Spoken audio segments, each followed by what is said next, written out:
सोनीपत के मिनी सचिवालय पर युवा अधिकारिता एवं उद्यमिता राज्य मंत्री गौरव गौतम ने ग्रीवेंस की मीटिंग की बैठक की अध्यक्षता की। कांग्रेस पर साधा निशाना कहा, मेरे से अंबेडकर को लेकर राजनीति कर रही है। कांग्रेस का इतिहास उठाकर देखा जाए तो कांग्रेस ने हमेशा ही बाबा साहब भीमराव अंबेडकर का अपमान करने का काम किया है। मनु भाकर को लेकर रहे बोले और कहा, कांग्रेस के लोग हमेशा खिलाड़ियों को अपना राजनीतिक हथियार बनाकर अपना प्रयोग करना चाहते हैं। वहीं उन्होंने यह भी कहा कि राय स्पोर्ट्स यूनिवर्सिटी पूरी होते ही सोनीपत खेल हब बन जाएगा। राज्य मंत्री गौरव गौतम ने कहा कि 22 शिकायत पर पहुंची थी। मौके पर कुछ शिकायतों का निवारण किया गया है और कुछ को लेकर निर्देश जारी किए गए हैं। वहीं अधिकारियों को एक डेडलाइन के साथ समस्या का निदान करने के निर्देश जारी किए गए हैं। सोनीपत में ग्रीवेंस की बैठक के दौरान तहसीलदार कार्यशैली को लेकर सवाल खड़े हुए और ऐसे में मौके पर राज्य मंत्री गौरव गौतम ने जांच के निर्देश जारी किए हैं। पत्रकार वार्ता के दौरान उन्होंने यह भी कहा कि किसी भी मामले में अगर शिकायत आती है तो अधिकारियों के खिलाफ कार्यवाही की जाएगी। मनु भाकर के मामले को लेकर राज्य मंत्री गौरव गौतम ने कहा कि खेल के मामले को लेकर राजनीति नहीं करनी चाहिए और कांग्रेस के लोग हमेशा खिलाड़ियों को अपना राजनीतिक हथियार बनाकर अपना प्रयोग करना चाहते हैं। खिलाड़ी हमारे देश का सम्मान है और भारतीय जनता पार्टी खिलाड़ियों के साथ खड़ी है। उन्होंने कांग्रेस पर कटाक्ष करते हुए कहा कि 2014 से पहले कांग्रेस के कार्यकाल में 48 करोड़ रुपए खेल के लिए खर्च किया गया है, जबकि भारतीय जनता पार्टी के कार्यकाल में 592 करोड़ रुपए खेल खिलाड़ियों पर खर्च किए गए हैं। आने वाले समय में खिलाड़ियों के लिए बजट में और ज्यादा बढ़ोतरी की जाएगी।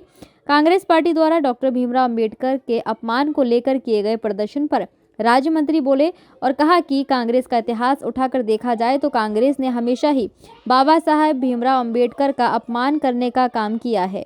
कांग्रेस के कई नेताओं के भी संविधान को बदलने को लेकर बयान सामने आ चुके हैं। आज हमारे संज्ञान में जो ग्रीवेंस कमेटी में 22 शिकायतों आई है, ज़्यादातर का कुछ का निवारण हो चुका है और कुछ के लिए अधिकारियों को निर्देश जारी कर दिए हैं और डेडलाइन के साथ कि वो कब तक करके देंगे।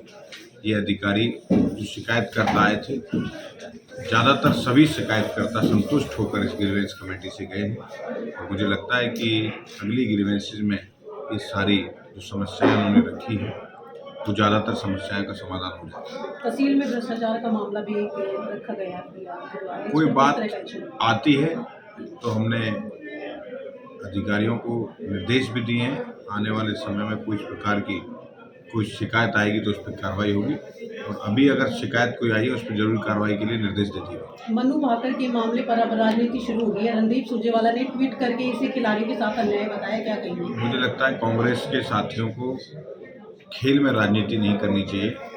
वो हमेशा खिलाड़ियों को अपना राजनीतिक हथियार बनाकर राजनीति करना चाहते हैं। खिलाड़ी हमारे देश का सम्मान है।